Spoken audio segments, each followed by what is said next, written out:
Before I begin, let me thank you once again. The ambassador has thanked you. Thank you once again for having me and my team here in your beautiful country.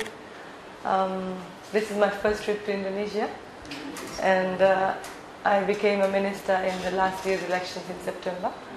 My ministry is Ministry for Women, Children and Poverty Alleviation.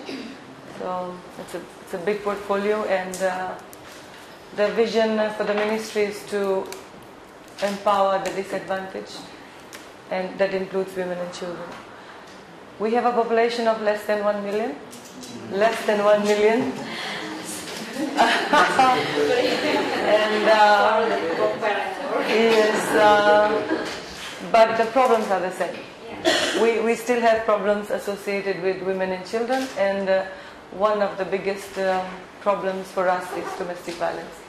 So our visit here this morning and your presentation is surely going to assist me and my team to learn some best practices from your country and share our experiences as to how we can strengthen our work in regards to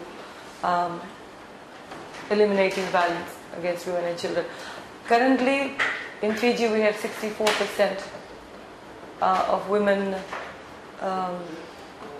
in terms of domestic violence. 64% of women have experienced violence at the hands of their partners, husbands, intimate partners, and of course child abuse is also a great concern for us. We have a lot of laws in place regarding this, whereby we believe that through laws we will be able to control this. However, despite having the best laws, we see that violence continues to increase. At the moment we are working with the police department, because we believe that it's the police department that is going to implement those laws, enforce those laws. We have laws such as Domestic Violence Decree, we have a Child Welfare Decree, we have Crimes Act, where domestic violence is seen as a criminal activity. We have the Family Law Bill, Crimes and Sentencing Act as well. So we are in the process of coming to an agreement, developing a memorandum of understanding with the police force to ensure that domestic violence is seen as a priority as well, and our ministry is working very closely with that. We have other programs whereby we believe that socio-economic empowerment of women is also very important in order to address domestic violence, because domestic violence affects everybody, children, families, everybody, and nation as a whole.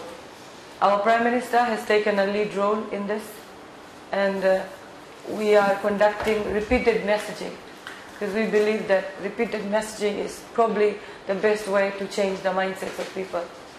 Our society is also a patriarchal society, but we are trying to change the mindsets of our male members so that women are given equal opportunities and rights as well. In terms of the work that you do, we have a Women's Crisis Center that is run by an NGO in Fiji. We have the Fiji Women's Crisis Center run by the NGO, and I was reading through your booklet, and this is basically what the NGO does, providing legal services, counseling, hospital referrals. Basically, all in all, this is done by the NGO, and we work very closely. The ministry works very closely with the NGO to ensure that support is given to those women who come across these situations. But like I said, there's a lot more work that needs to be done to bring that high level of domestic violence down in our country. I was very interested to see your policies on safe houses. That is one area that we want to build in Fiji.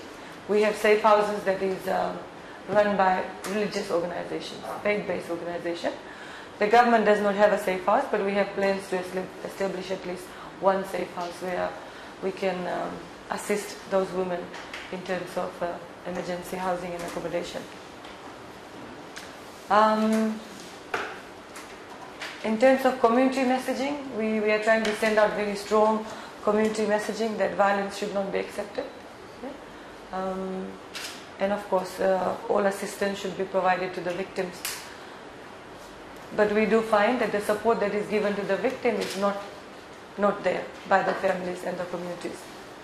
Many times we do find that the perpetrator the males get more support within the family, even though what they're doing is wrong. So that's the mindset we are working to change. And hopefully, by sharing your best practices and carrying on what we are doing, we will be able to achieve some success in future, if not total success. But our efforts will continue. In terms of our budgetary allocation, yes, the budget for the Department of Women to carry out these projects has been increasing over the years, and we plan to have a greater share of the national budget next year to further strengthen our work. Yeah, basically that. And in Fiji we have compulsory education, because we believe that by educating the community, educating the younger ones, we will be able to make a positive impact.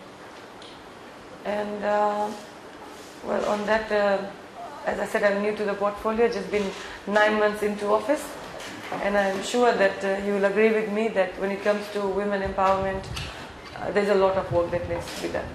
So on that note, I would like to thank you once again for the opportunity that you've given, for sharing your best practices with us, and for allowing us to be here and to visit your facility and learn from that and take back home positive messaging. So once again, Shukriya, thank you very much.